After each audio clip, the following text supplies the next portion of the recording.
Hello, my beautiful students. My name is Teacher Abcill, and I'm so excited to be your teacher in MAPE this school year.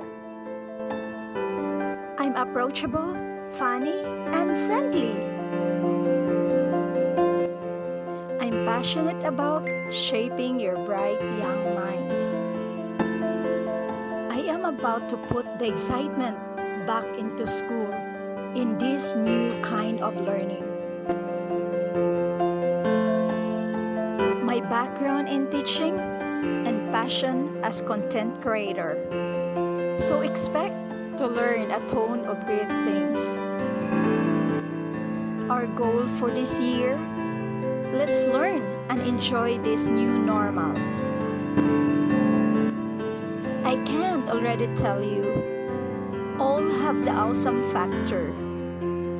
So let's get started on an awesome year. See you around. This is Teacher Abcill.